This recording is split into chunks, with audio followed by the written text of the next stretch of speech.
Hi, welcome to our latest installment of Ms. Ellison's Reader's Notebook for the read aloud of Inside Out by Terry Truman. All right, so when we left off, the boys recognize that there's a back door and they are planning to try and make a run for it. Okay. After finishing chapter 18, I again believe the dirtbag and rat are going to show up and that Zach will not be able to control them.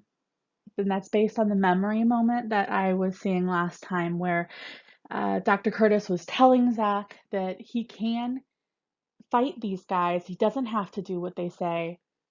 But then Zach was saying he can't. He can't really do that. I do have another prediction that I made, apparently, just because of what I know about police and how they would operate in a hostage situation, from TV or what have you. I believe that the police are going to know that there's an exit in the back of the store and they will be watching it. So I think that they're going to get caught when they try to leave. So for today, we are going to be reading the climax of this novel. So my strategy suggestion is actually not going to change from our last reading. I do still suggest that we use notice and note signposts while we're reading and jot them down when we notice a signpost. Okay. Sometimes reading the climax is confusing on its own because action starts happening very, very quickly. So it might not always be the best idea to dive right into a new strategy right then. Um, that being said, I'm going to go ahead and get started with our reading. Okay, Chapter 19. Clinical note from Dr. Cal Curtis, Zachary Wasted's second hospitalization at Clearwater State Hospital. Patient is depressed and upset. The two new voices attacking him are very difficult for him to deal with. They are cruel and hateful. Diagnostic impression: a second psychotic break occurring so soon after the first with these suicidal impulses shows a severe psychosis. Zach's illness will be extraordinarily dangerous when stress and/or interruptions to his regular medication regimen occur. Long gong, long gong, long gong, long gong, long gong, long, long gong. Everything begins to swirl. A terrible pain shoots across my forehead. They're here. Hey, wastoid. Time to die, Dirtbag whispers. Rat laughs and screams. Yeah, time to die, wastoid. Alan grabs me and pulls me toward the back door. Dirtbag and Rat circle me, whispering and screaming into my ears. Time to die, wastoid. Time to die! Time to die!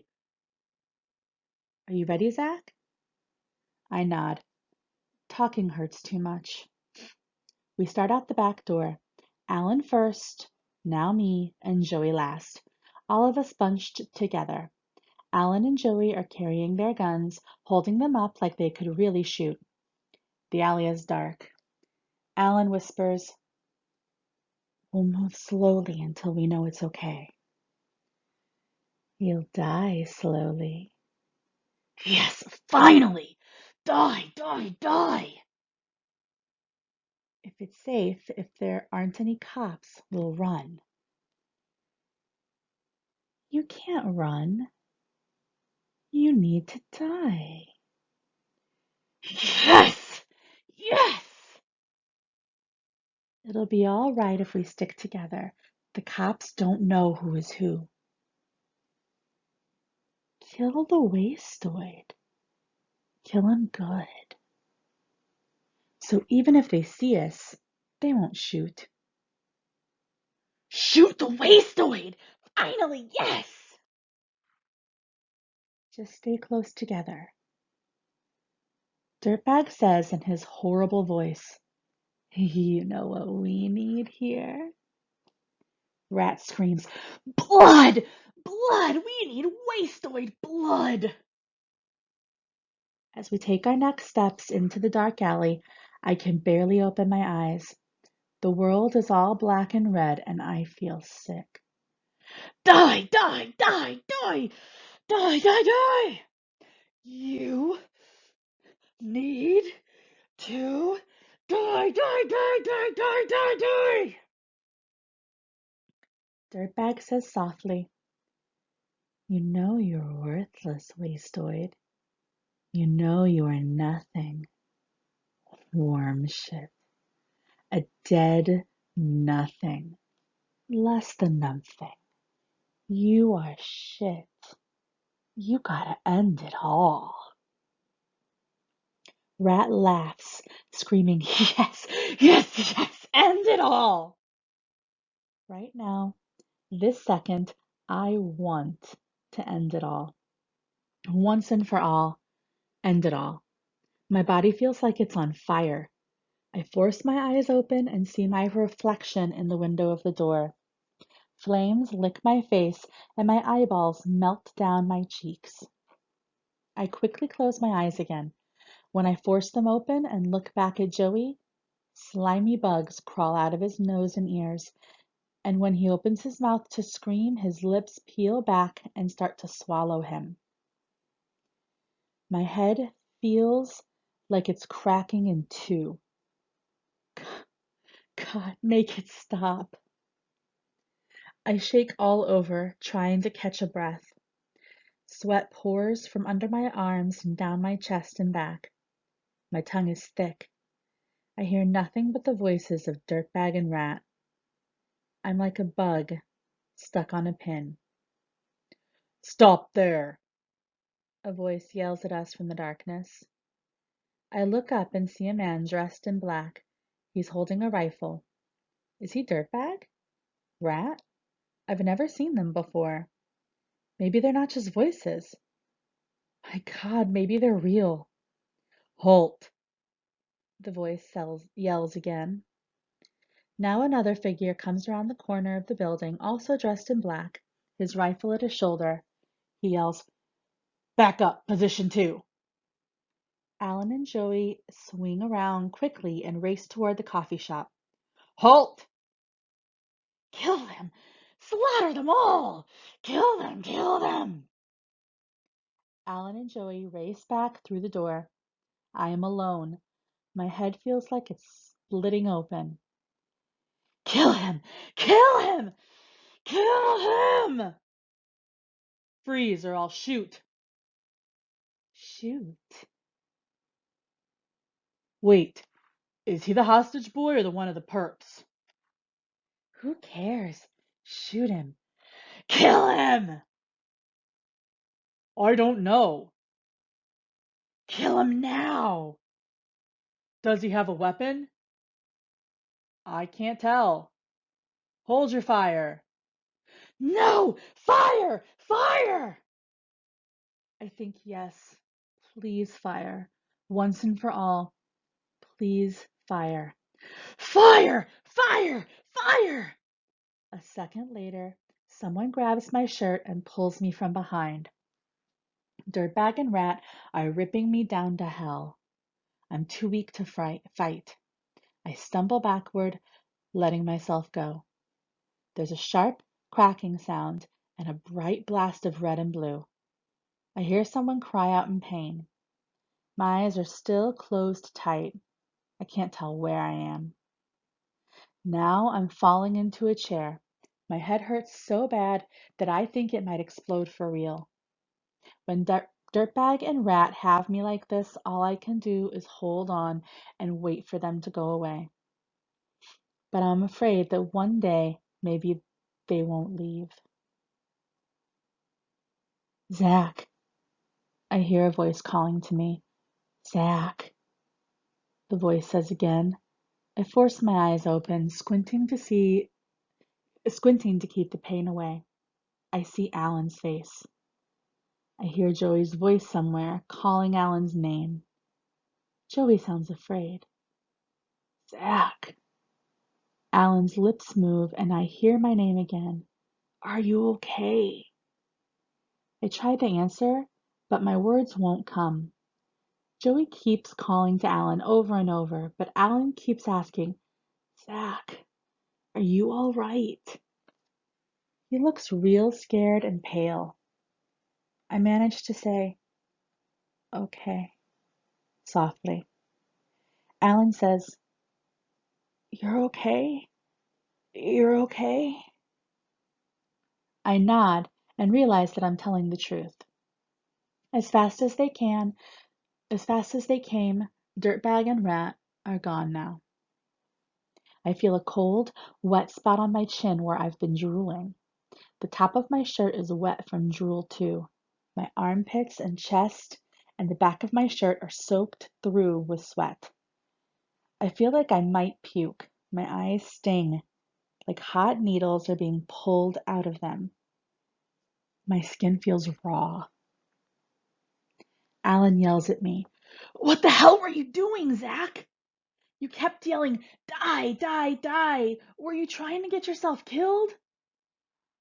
I shake my head. I can't explain it. I never can. Joey stares at me from across the room. Now Alan, who has been kneeling in front of me, sits back in his chair and closes his eyes.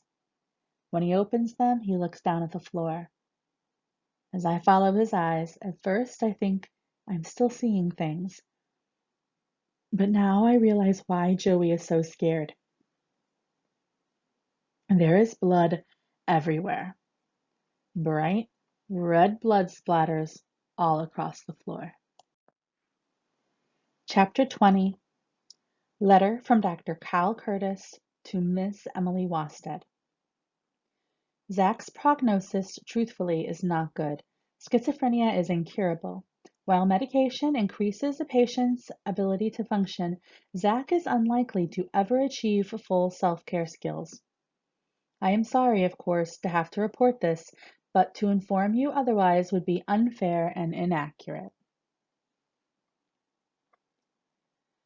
It got me through the hand. Straight through, Alan says, his left hand wrapped in a white towel, which is already soaked in blood and dripping onto the linoleum. I notice the streak of drops, some large, some smaller, that lead from the closet door all the way across the room to where we're sitting. Oh God, Joey says, tears in his eyes. Alan says very calmly, it's okay, Joey. We're just back to plan one, waiting for Zach's shrink. Joey starts, but your hand, your... Alan interrupts, standing up as he talks. It doesn't even hurt that much. It did at first, but it's kind of numb now. I can barely feel. The phone rings. Alan picks it up with his good hand and says, hello. He listens, then says, what the hell do you think we were doing? We're trying to get home. There's another pause, a longer one. Then Alan answers, yeah, I got it. You've made your point. After another pause, Alan says, put him on. Alan waits a few seconds, then says, hi, Dr. Kurt. Alan looks down at the phone and says, yeah, there is. There's a button right here for speaker. Alan pushes the button, and the next thing I hear is, can everybody hear me? It's Dr. Kurt's voice coming over this tiny speaker in the phone. He sounds crackly and loud. Joey and Alan both say at the same time, yeah, we hear you. I nod my head yes. Alan looks at me and says, can't see you, Zach. He can't see you nod. You gotta say something.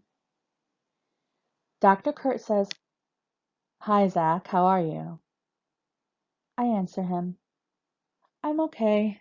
Hungry, kind of sleepy. Dirtbag and Rat have gone.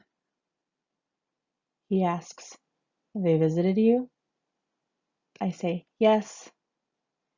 Alan says, Wait a minute. What are you talking about, Zach? No one visited anybody. Just a moment, Alan, Dr. Kurt says then. Zach, are they gone now? I answer, yeah, they're gone. Good riddance, huh? Dr. Kurt says. I think I smile as an answer. Yeah. I know I should say something about Alan's hand, about all the blood everywhere, but I can't think of the words.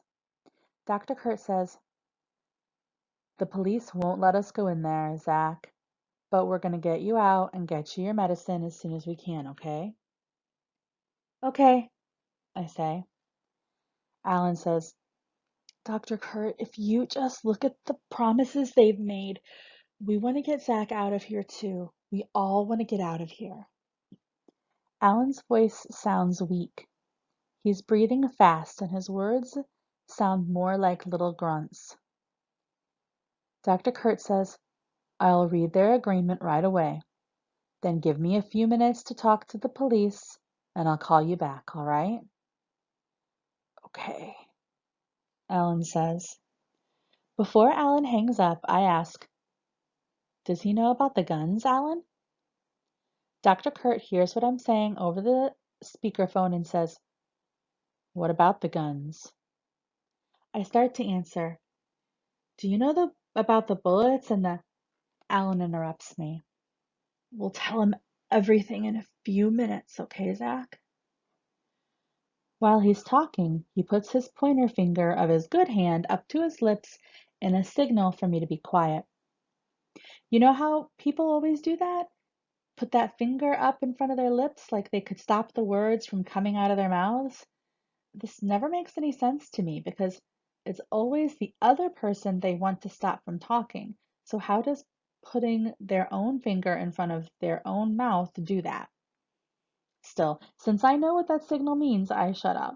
I glanced at Alan's other hand, the one wrapped in the bloody towel. It's lying on his lap, and now his jeans are bloody too. Alan turns back towards the phone speaker. Call us when you're ready. Okay, Dr. Curtis? Okay, Dr. Kurt says, and the phone goes dead. Geez, Zach, Joey immediately snaps at me. What were you going to do? Tell him we don't have any ammunition? I answer, just Dr. Kurt. Damn, Joey says, rushing over to me. He grabs the front of my shirt and pushes my face hard with the side of his gun. He doesn't really hit me with the gun, but the metal bumps hard against my lip and it hurts. He screams, You idiot! Don't you think the cops are listening? Are they? I ask. I mean it. I never thought of it. You're so stupid, he yells, spit flying out of his mouth and into my face. He pulls his hand back to hit me, the hand with the gun in it, and starts to swing at my head. I close my eyes and wait for the gun to smack me. After a few long seconds of waiting to get hit, it doesn't happen. I open my eyes and see Alan pulling Joey away. Joey yells, I'm sick of this retard! All day long he's messing us up. He should have killed himself back when he had a chance. Alan says, Shut up, Joey. Just shut up your stupid mouth. The two brothers stand frozen, staring at each other. After a few seconds, Joey lowers his arm and Alan goes to Joey's wrist. And Alan lets go of Joey's wrist. The towel around Alan's hand slips down suddenly, almost falling off. Alan winces as he grabs it, cradles his hurt hand in his good one. I can see for just a second the place where the bullet has gone through Alan's palm. It looks terrible. The hole looks red and sore like hamburger before it's cooked. Alan looks at me and says, his voice tired, It's okay, Zach. He glances at my lip. Are you hurt? I reach up and touch my mouth with my finger. It's bleeding a little, I answer. My lip hurts. Joey yells, "If you learn to shut your stupid mouth!" His face is almost as red as Alan's hand. He turns away and just stares at the wall. Alan looks at me and says, "Joey's right about the cops listening when we talk to Dr. Curtis. You need to just be quiet when we're talking, okay?" I nod. Alan is still looking at me. "Zach, who are Dirtbag and Rat?" I don't answer. No one was here before except for us." I say nothing. Alan doesn't say anything for a second either. Then he asks, "You can't tell what's real, can you, Zach?" I ask Alan, "But you're real, right?" Joey yells, "Look at his hand, moron! He got that saving you." Joey makes a mumbled, angry sound and then says, "I'd have let them blow your head off."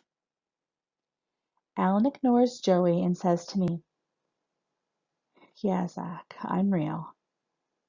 As he talks, he carefully rewraps the bloody towel around his hand, squinching his face each time the towel goes across the wound. When he's done, he looks over at me. "This is all real." I ask Alan, "Your guns are real too, right? Only they won't shoot except for when Joey shoots the drawer?" Alan says, "Yeah, the guns are real. All of this is real. But what if I'm lying? You're never sure about anything, are you?" I think about it for a second, then answer honestly, "I guess not, really. No." Joey says to Alan, "What's Zach being an idiot have to do with us? He's a retard." Alan says, "No, he's not a retard, Joey. That's just it."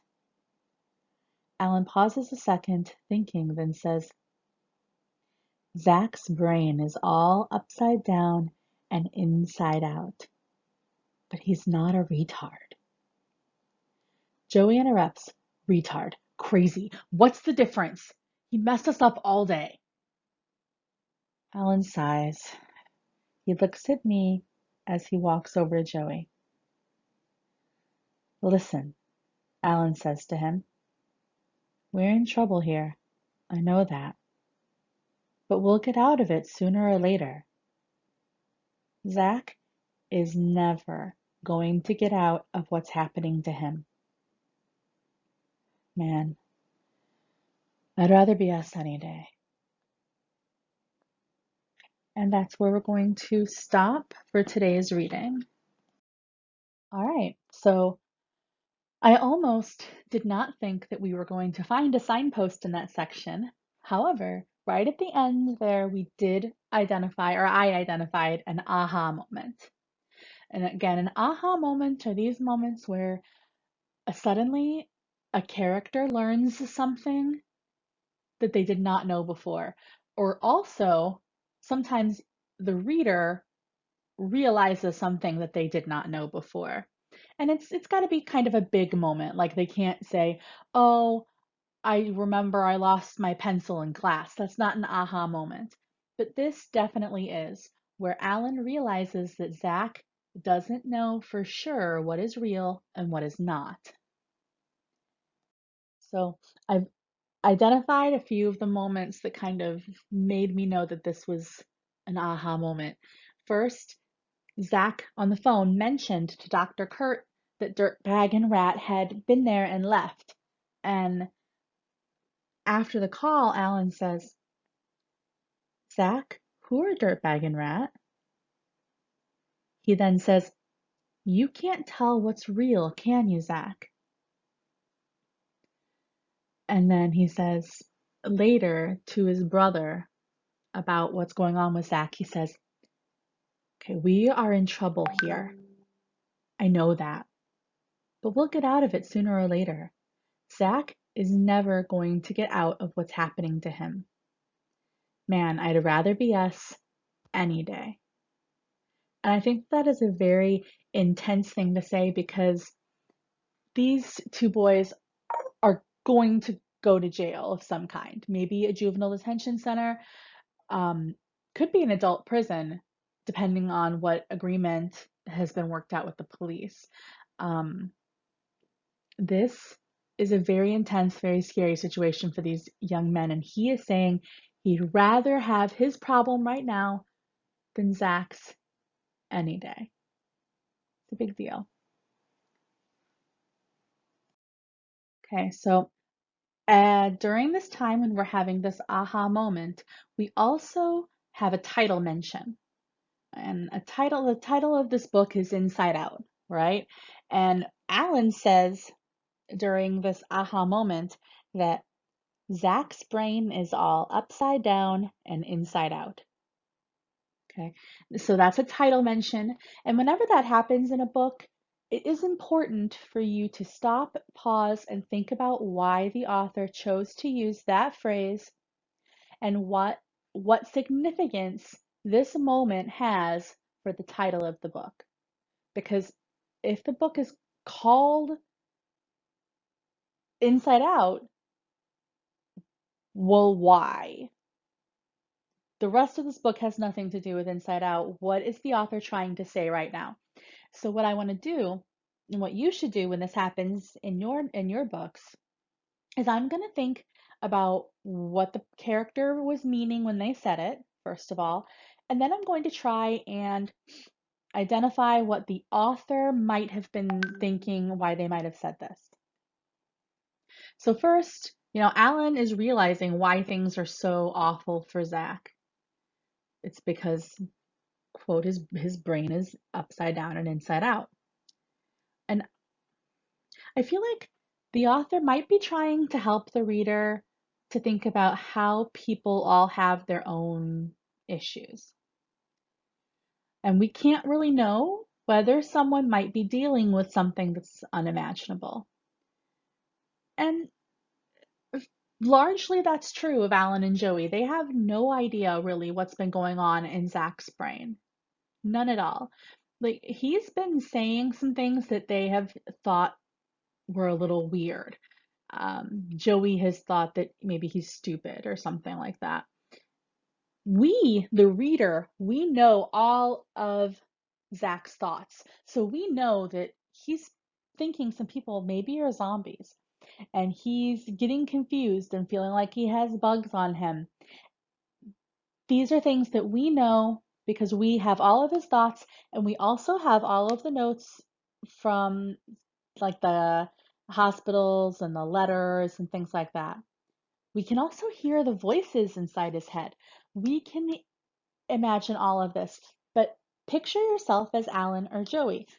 They can't hear any of that. They don't know his thoughts. All they have are kind of the kind of weird things he's been saying. And Alan's realizing that things for Zach are really awful. And no matter how bad they are for him right now, because they're bad for him right now, for sure, he still would not want to be in Zach's position. And so if we take that and have that be a message for us, I think, and like again, I could be wrong. I did not write this book, but I'm making a guess on what I think the author might be trying to tell us. I do think that the author wants us to realize that we cannot know what someone else is going through. That could be a lesson for a theme. All right. All right. So I finally made some good predictions because I feel like virtually every time I do this, my predictions have been wrong. But this time, finally, Dirtbag and Rat did show up, and it was awful. And the police were waiting for the boys in the back alley. So, pretty impressed with my predictions. After completing chapter 20, I see that there's only a little bit left of the book, right? I think that we're going to see everyone get to leave the shop. I mean, Dr. Curtis is there. He's probably going to call. Everything's going to be fine. And the boys are going to exit, have their punishment. Zach will get his medicine and, end of the story. Great, great day. Um, I guess we'll see you next time. Thank you so much for listening again to my read aloud of Inside Out by Terry Truman. I hope everyone has a great day.